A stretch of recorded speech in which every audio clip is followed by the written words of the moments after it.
dan Bu Naditi, Bapak dan Ibu yang saya hormati, syukur alhamdulillah pada pagi hari ini kita bisa bersama-sama untuk mencoba mengupas terkait dengan bagaimana tentang kepemimpinan dalam pengelolaan sumber daya. Saya perlu sampaikan beberapa hal. Yang pertama, pengertian sumber daya ini tidak hanya sekedar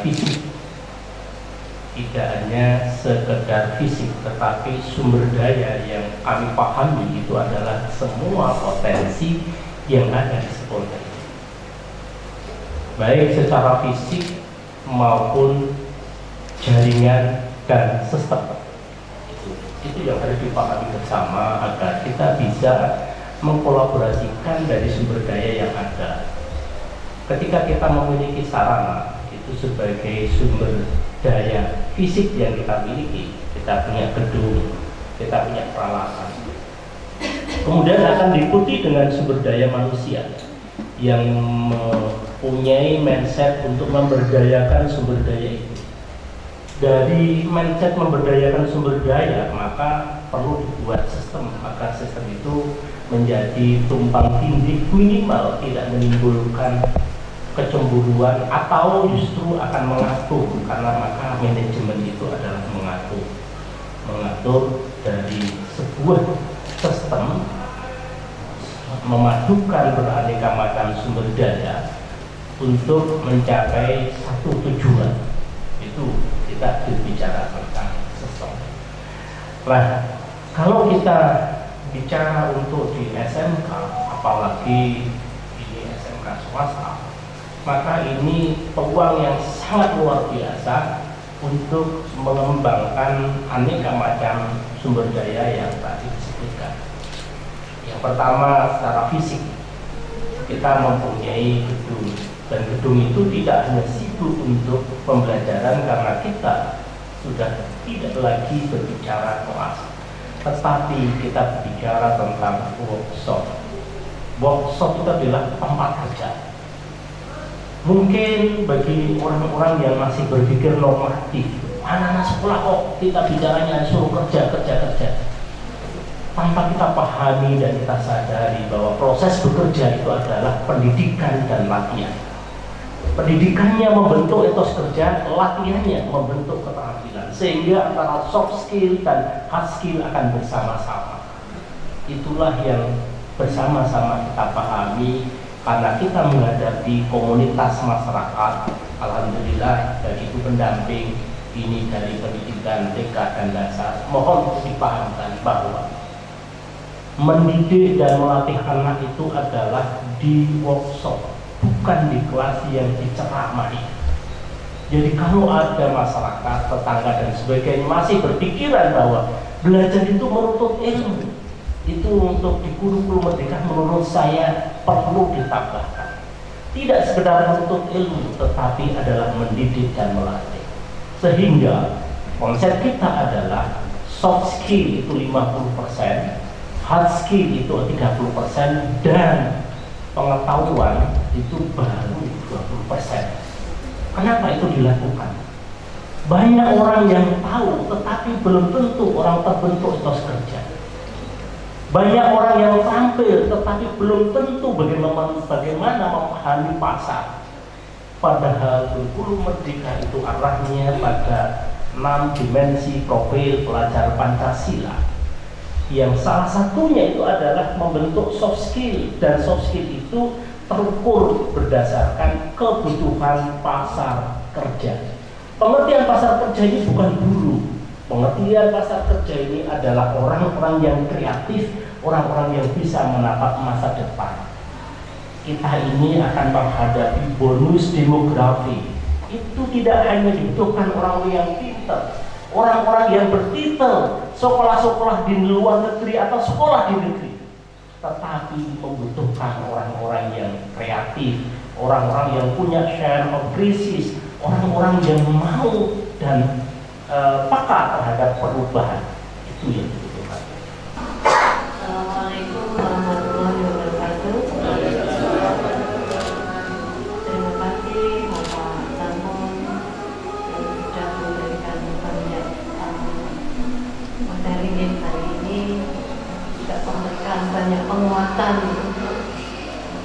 kedua guru calon guru penggerak di SMKS PGRI maupun Pamudayan ini.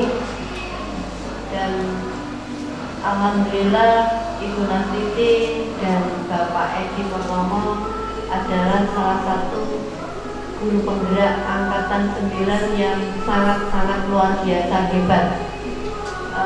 Pemikiran-pemikiran dan ide-ide beliau itu sangat brilian. Menurut saya itu sebuah terobosan-terobosan baru dalam menggerakkan komunitas di lembaga ini.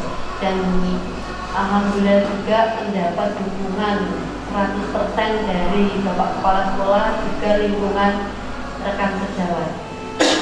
Dalam kegiatan hari ini Ibu Nastiti dan Bapak Edi ingin menggali sumber daya yang ada di lembaga ini, dan tadi sudah disampaikan banyak oleh Bapak Kepala Sekolah bahwa sumber daya itu bukan hanya dari fisik, namun yang lainnya juga, terutama sumber daya manusia yang harus kita gerakkan sekarang. Memang sumber daya manusia dulu, sehingga kita bisa menjadi seorang pendidik yang betul-betul bisa membuat siswa atau membuat sebuah program yang berpihak pada siswa.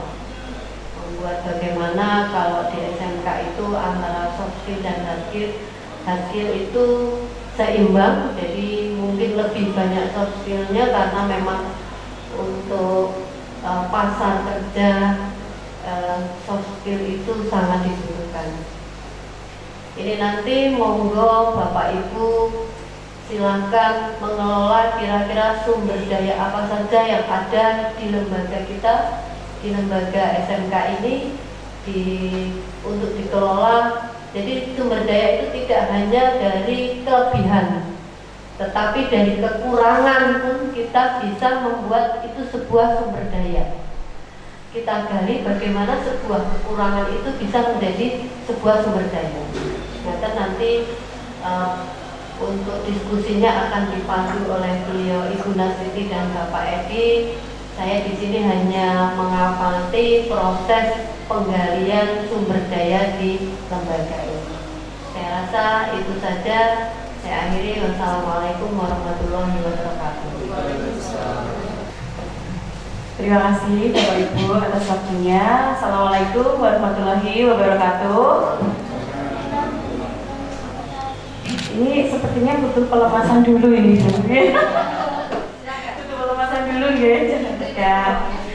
Ya, sedikit betul lah. Saya sampaikan dulu untuk tujuan kegiatan hari ini. Kegiatan hari ini merupakan serangkaian kegiatan dalam guru penggerak, di mana salah satunya pengimbasan kepada rekan sejawat, khususnya dalam pengelolaan sumber daya yang ada di sekolah. Jadi kegiatan ini memang merupakan serangkaian bagian dari perjalanan guru penggerak Ibu. Apalagi ini saya bersama Pak Edi sudah berada di hampir akhir Ibu, hampir akhir. Kalau dibuat presentasi itu sudah 90%. Jadi langkah kami tinggal 10% lagi untuk menyelesaikan program pendidikan guru penggerak ini yang kurang lebih sudah dilaksanakan selama hampir 6 bulan gitu. Nah, sebelum memulai agenda hari ini, kita santai-santai dulu, kita SPG dulu pelemasan agar tidak kaku semua ya. Monggo semuanya bisa berdiri. Berdiri semua. Nah, untuk SPG kita kan pagi hari ini kita mau bernyanyi aja. Kalau kau suka 4, 1, 2, 3 dan semuanya harus ikut menyuarakan kelipatannya. Nah, 5, 6, 7 dan ayo Pak. Kata-kata bijaknya hari ini Pak. Apa Pak kata-kata hari ini? Kata-kata hari ini. Hari Kamis manis. Jadi, apa ya kata? Ayo Pak, kata-katanya Pak. Dua kata aja.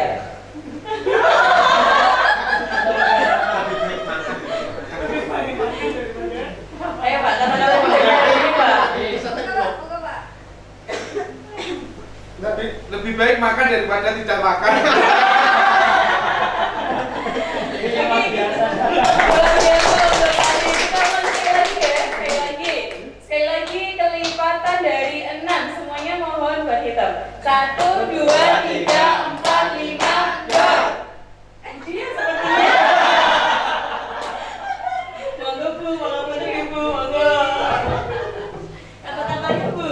Kata-kata hari ini bekerja, bahagia, dan menyenangkan. Yeay.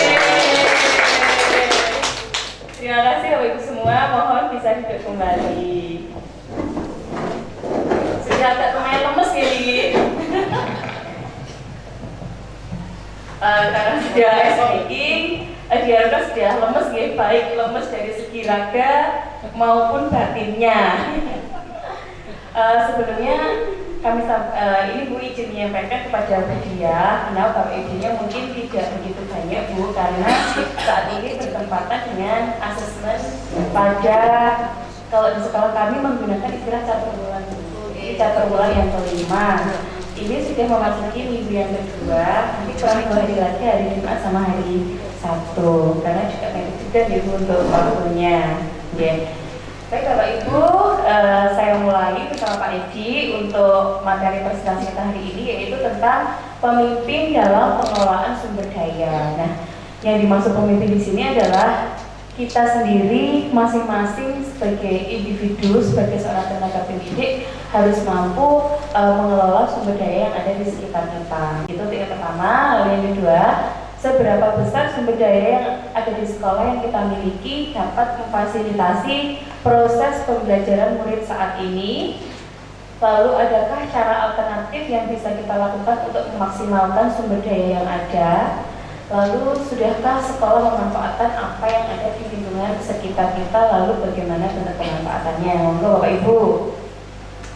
Untuk pertanyaan yang pertama, faktor biotik atau abiotik apa saja? Ini ada masuk ke pelajaran ya. Nanti supaya Bapak Ibu kalau ada guru penggerak, dulu sudah pernah, jadi sudah tahu jawabannya.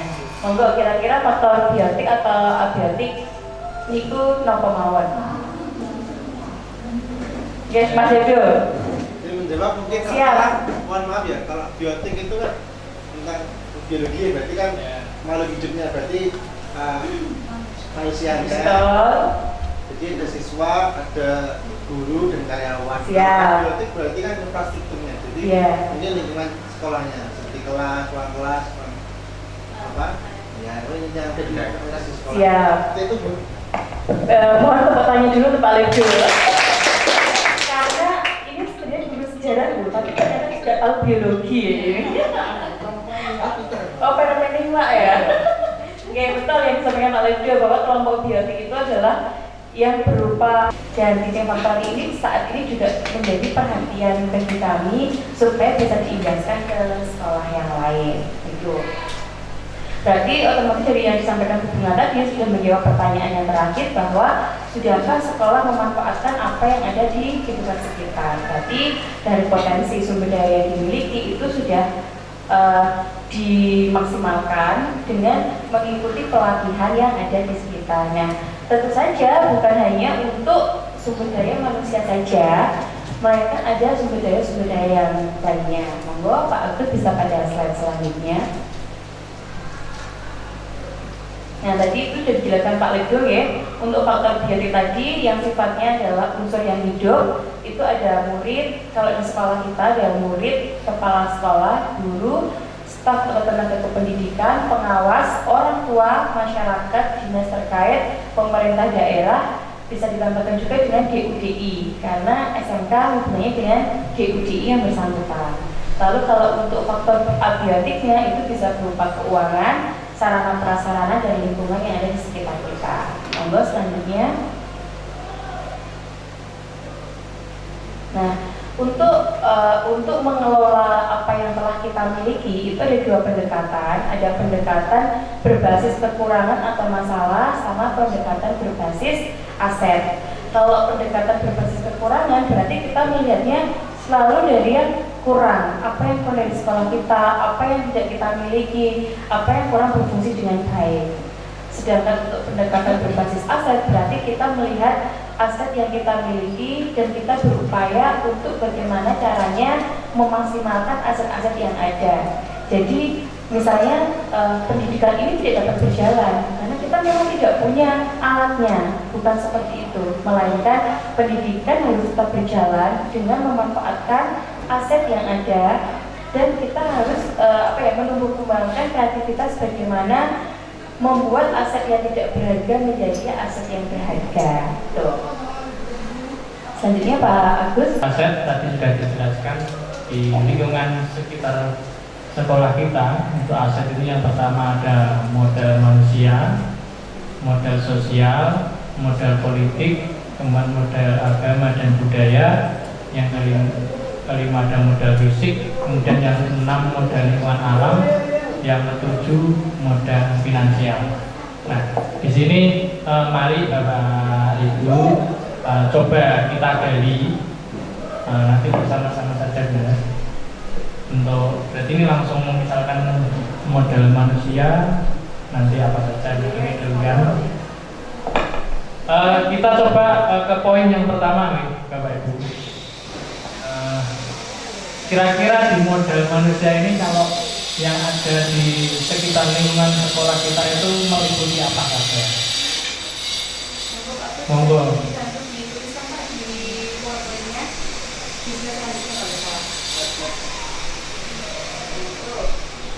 Bapak Ibu, untuk kita saling bertukar pikiran, modal manusia yang ada di sekolah kita. Misalnya ada guru, ada guru, ada murid. Nah, itu mungkin dituliskan Pak. Nanti kan kalau sudah terisi semua, nanti kita akan tahu ternyata begitu luasnya aset yang ada di lingkungan kita. Ini yang pertama coba kita gali ada di budaya manusia. Jadi yang pertama ada guru, siswa, pengawas. Masuk nggak kira-kira pengawas? Masuk. Kalau saya masuk karena di luar kita. Ditambahi pengawas ya. Tenaga kependidikan. Sama tenaga masuk. Itu tenaga kependidikan. Enggak sama dengan guru tadi. TU Pak. Apa ya? Yang mengurusi administrasi. Orang tua wali murid. Wali. Ada lagi mungkin? Sekolah. Boleh. Ya nggak apa-apa. Ya, kita akan menggali teman-teman. Cukup lanjut ke modal agama dan budaya. Kalau di lingkungan kita mungkin yang dekat ini kan ya ada pondok pesantren nih. Jadi mungkin ada pondok pesantren.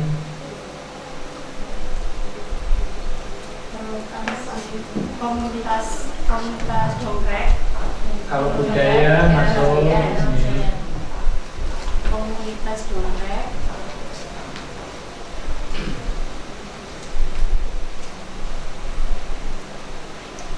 Kalau tuh grup apa akses Quran itu boleh masuk ya. Komunitasnya apa Pak namanya? Namanya Jamiatul Qura wal Hufat. Komunitas habis Quran bisa saja. Ya. Nah, kalau grupnya Jamiatul habis Quran. Ejaannya masuk dulu ejaannya. Ada lagi? Wes gak usah, dong. Panas. Quran ini gede, ini. Ini gede. Kamu silat gitu loh. Dia tahu. Perguruan apa namanya? Pancasila. Dulu Perbana masuk gak? Sini kan banyak sekali. Dulu Perbana. Terima kasih. Tampilkan yang minimis tadi.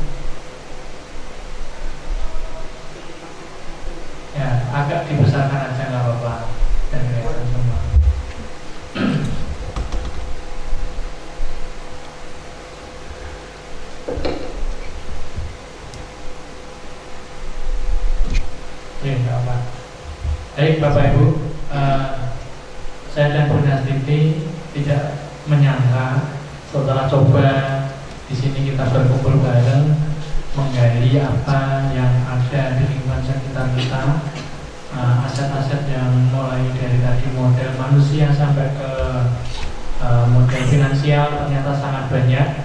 Ya, kira-kira menurut Bapak Ibu, model pertama tadi manusia sampai finansial, kira-kira apa potensi untuk bermanfaatan kepada SMK kita? Kira-kira mungkin ada yang bisa memberikan jawaban di antara ketujuh modal tadi. Apakah bisa memberikan kemanfaatan kepada SMK kita? Bisa. Ya, dari awal mungkin ya tadi modal manusianya, kalau kepala sekolah kira-kira ya sebagai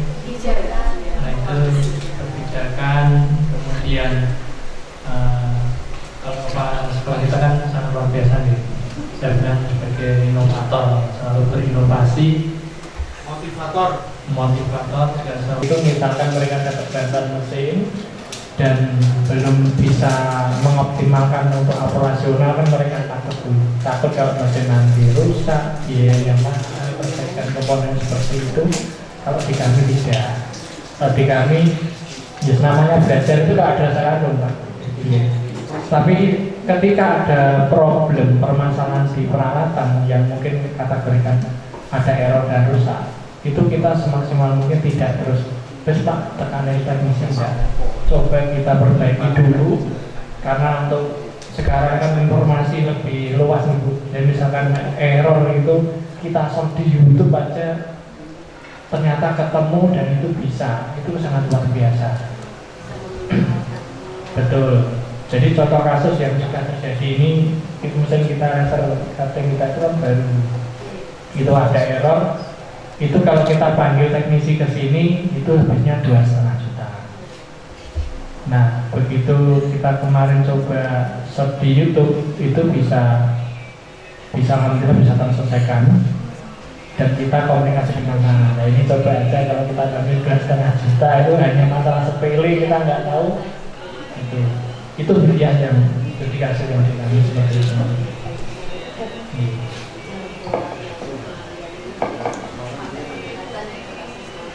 Iya. Inovasi bagi. Iya, kalau mungkin solusinya begitu. Sayangnya kemarin di Ruko kok tidak dimunculkan. Iya, saya nggak kepikiran Ibu, saya nggak terlalu teduh di Artaya ini sebenarnya di Artaya. Iya, saya nggak tahu kalau ada monster yang bikin SMK. Ya, betul Bu.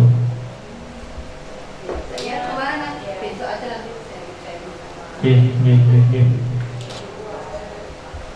Mungkin itu Budiah yang bisa kami diskusikan dengan teman-teman terkait dengan penggalian sumber daya yang ada di sekolah, entah itu abiotik dan abiotik, dan tadi juga sudah 7 model kita coba gali ternyata sebanyak mungkin ya, dan tidak mengira nih. Kalau kemarin kita dengan teman-teman CGP itu 6, dengan teman-teman ini bisa jadi 10. makanya gimana ya, melakukan sebuah kolaborasi itu memang penting sekali. Dengan adanya kolaborasi kan jadi seperti ini, daya bisa tergali semaksimal mungkin. Yang tadinya mungkin pemikiran Bunas dan Pak Edi hanya beberapa, mungkin hanya dua mungkin, atau 2 sampai 4. Nah, ternyata setelah berkolaborasi dengan rekan Jawa, ternyata sebanyak itu. Maka Artaya yang punya SMK sendiri bisa muncul.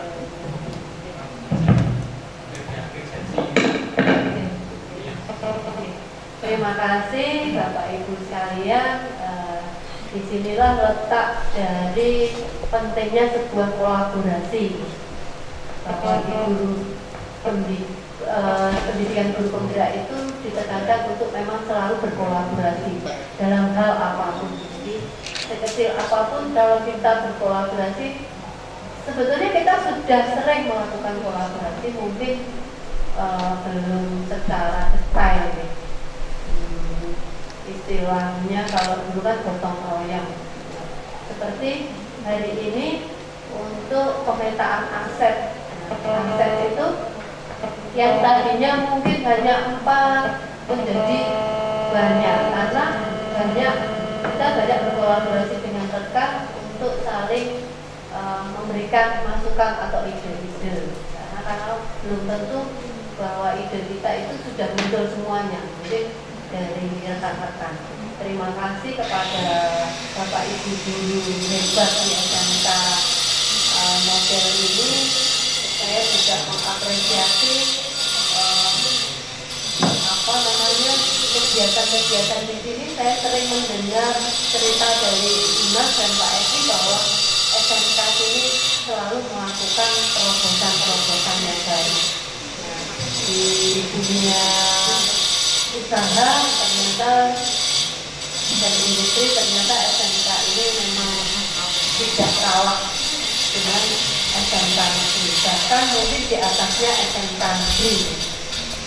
Walaupun di sini mungkin untuk sarprasnya mungkin ya, kalau di SMK negeri itu banyak sekali bantuan, di sini mungkin nggak sebanyak di SMK, tapi di SMK sini bisa yaitu tadi melakukan pendekatan berbasis kekurangan atau berbasis perhatian kita berbasis masalah gitu. Jadi bagaimana membuat masalah yang terjadi di dunia pendidikan nyata untuk melakukan sebuah inovasi agar masalah tersebut teratasi, dan itu sudah dilakukan besar sekali pemikirannya, dan semoga nanti ke depannya SMK model ini banyak sekali guru penggeraknya, banyak yang lolos menjadi guru penggerak, karena guru penggerak ini banyak ilmu yang manfaat untuk kita sebagai guru. Itu saja dari saya rasa kegiatan hari ini berjalan lancar dan alhamdulillah sangat-sangat menggali dari ide-ide kami. Saya akhiri, wassalamualaikum warahmatullahi wabarakatuh. Waalaikumsalam.